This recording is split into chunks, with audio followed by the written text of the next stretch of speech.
On a cold June night in 1978, inside a riot-stained amphitheater on the banks of the Rhine, Grace Slick stood beneath the burning stage lights, drunk, shaking, and moments away from the explosion that would end her reign as rock's electric queen. Minutes earlier, the crowd had chanted her name like a spell. Now their voices twisted into something darker, a reminder that fame can turn on its creator with the slightest crack. She had once glowed on stage, a psychedelic icon whose voice could split open an entire generation. But behind the shimmer lived a woman haunted by bruised childhood expectations, chemical escapes, and a hunger to burn down every cage built around her. Tonight, that fire would swallow her whole.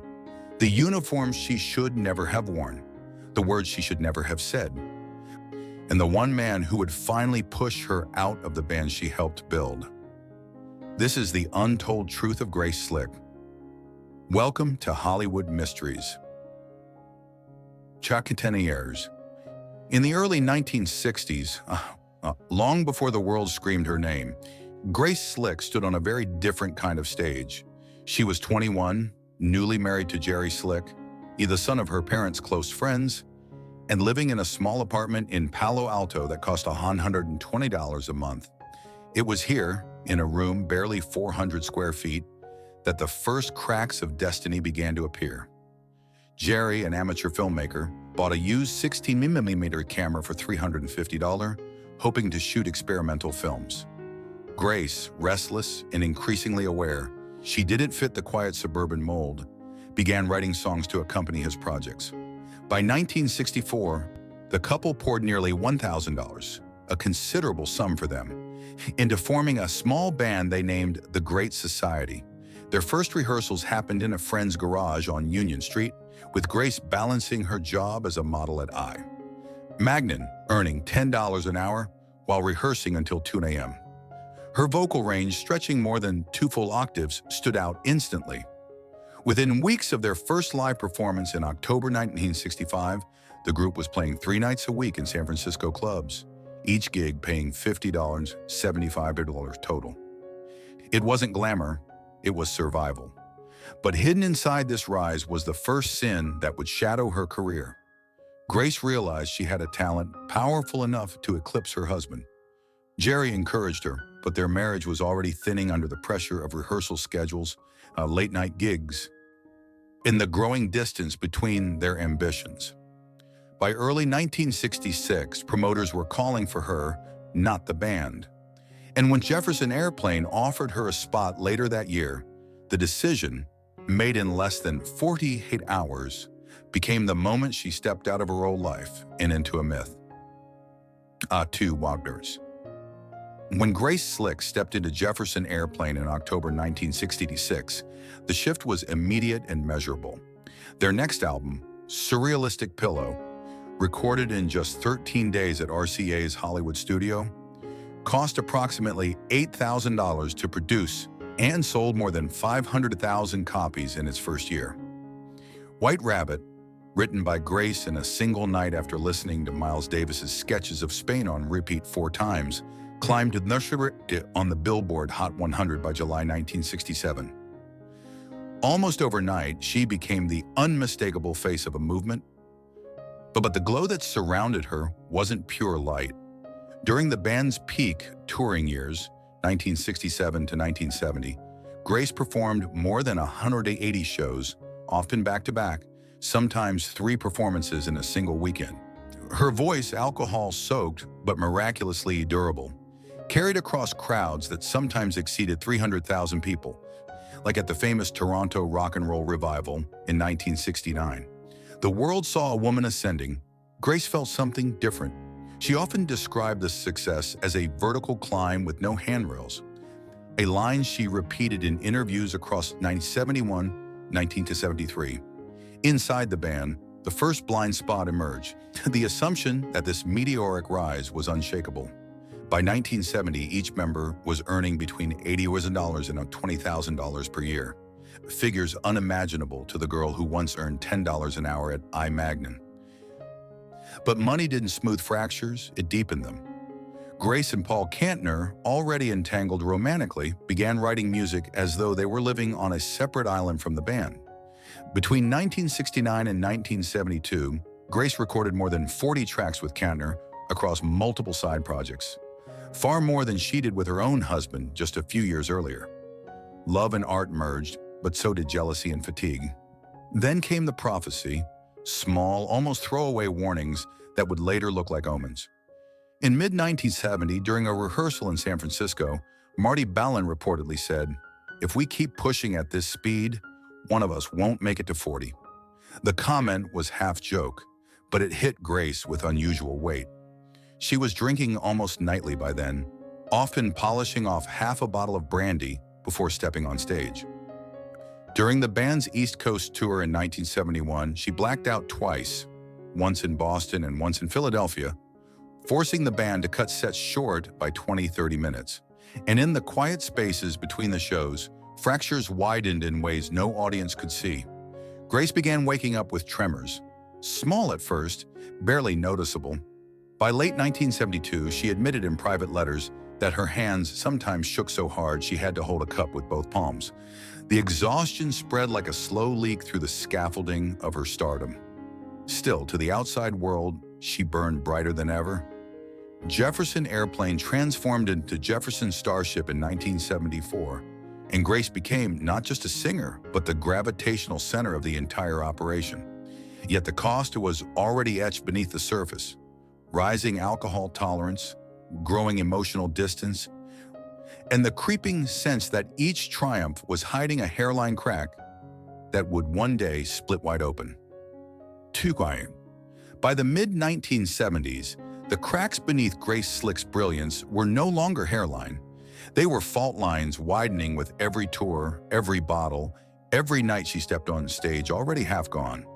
Between 1975 and 1978, Jefferson Starship played more than 220 shows, a schedule brutal even for sober musicians. Grace, who once needed only a brandy to steady her nerves, was now consuming 3 to 5 large tumblers of vodka before soundcheck, sometimes finishing an entire 750-part bottle in a single night. Crew members later recalled counting 18 empty mini bottles scattered in the dressing room after a show in Detroit in 1977. Her body began to revolt. In late 1976, she was twice hospitalized for severe gastritis linked directly to alcohol abuse. The second incident came after she collapsed backstage in Chicago, blood pressure dropping to 82/50, prompting an overnight medical hold. She signed herself out the next morning and performed again within 36 hours.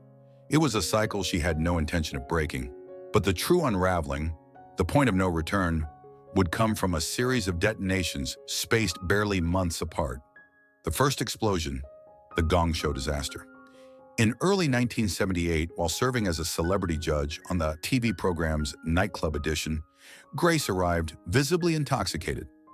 Witnesses estimated her blood alcohol level around 0.22 to 0.222%, double the legal limit at the time. During the taping, she insulted contestants, mocked fellow judges, and slammed her microphone so hard it registered a spike that briefly cut audio on the broadcast feed. She was escorted out after a 7-minute disruption, marking one of her earliest public implosions. The second, a DUI arrest within 24 hours. The very next day in Marin County, she was pulled over at 2:15 a.m. for swerving across the center line. The officer noted slurred speech and severe motor impairment. Her measured BAC reportedly exceeded 0.18%. Grace spent the night in jail, something unimaginable just a decade earlier, when she was the face of psychedelic rebellion. The third, and deadliest, eruption arrived in Germany. On June 25, 1978, Jefferson Starship was scheduled to headline an outdoor festival at Lorelei, overlooking the Rhine. The crowd numbered somewhere between 10,000 and 12,000. Grace never should have walked on stage. She had consumed an estimated half a bottle of tequila, followed by multiple shots of schnapps, and was so impaired the crew had to guide her up the stairs. What happened next became one of rock's most infamous collapses. Grace walked out in a grotesque parody of a uniform, shouted taunts referencing Dachau, and hurled insults at a German audience whose patience evaporated within minutes. She refused to sing, stumbling into the drum riser twice. After 21 chaotic minutes, bottles flew, barricades collapsed, and rioters set fire to stage equipment worth more than $40,000. The festival shut down early, police intervened, and the band fled under protection. It was the night Grace Slick went from icon to liability in the eyes of her peers. Within the band, the fallout was seismic. Paul Kantner, her former lover, the father of her daughter, and the man who once wrote music as if their lives were fused, requested a formal meeting. In that conversation, lasting barely 15 minutes, he told her she had to step away from Jefferson Starship to enter treatment. The order came not as cruelty, but as necessity. The band had become uninsurable for European tours if she remained. That reality, signed on paper by management on July 14, 1978, effectively ended her frontline role. But Grace's self-destruction wasn't finished. Throughout 1979-1983, she oscillated between sobriety attempts and relapses. At one point in 1981, she drank so heavily that friends estimated she consumed 30-40 units of alcohol per day, a level associated with organ damage. She once awoke with bruises she could not explain and called a friend to ask if she had fallen, only to learn she had been involved in a heated argument she didn't remember. She had a blackout frequency of roughly 1 episode per week during her worst months. Then came the final acceleration toward catastrophe, the Tiburon incident. On March 5, 1994, police responded to a disturbance at her Marin County home. When they arrived at 3:30 a.m., Grace emerged holding a 12-gauge shotgun. She pointed it at Officer Bob Rossi, shouting at him to leave her property. The confrontation lasted approximately 45 seconds, ending only when Rossi lunged forward and wrestled the weapon away. Grace was arrested and charged with assault with a deadly weapon, a crime that carried the potential for years in state prison.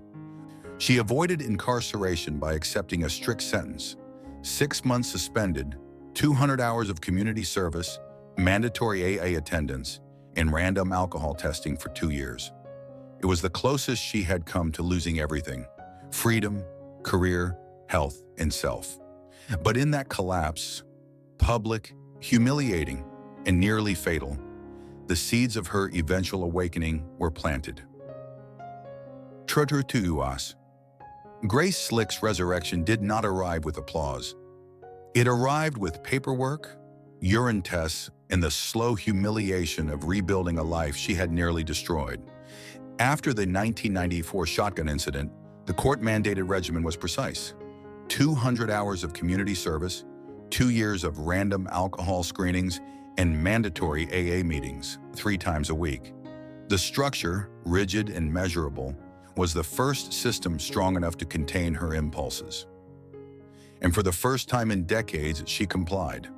By 1996, she had remained sober for over 24 consecutive months, the longest stretch since her early 20s. Her weight stabilized at around 135 pounds, her blood pressure returned to normal, and doctors noted a marked reduction in the tremors that had plagued her through the late 1970s. She made a final guest appearance with Jefferson Airplane at their 1996 Rock and Roll Hall of Fame induction. Her first time performing sober on a major stage in more than 15 years. It lasted barely 5 minutes, but it was enough. After that night, she retired from live music permanently. In the quiet that followed, she reinvented herself as a visual artist, producing more than 500 paintings over the next decade. Far from the chaos, far from the stages that once nearly killed her.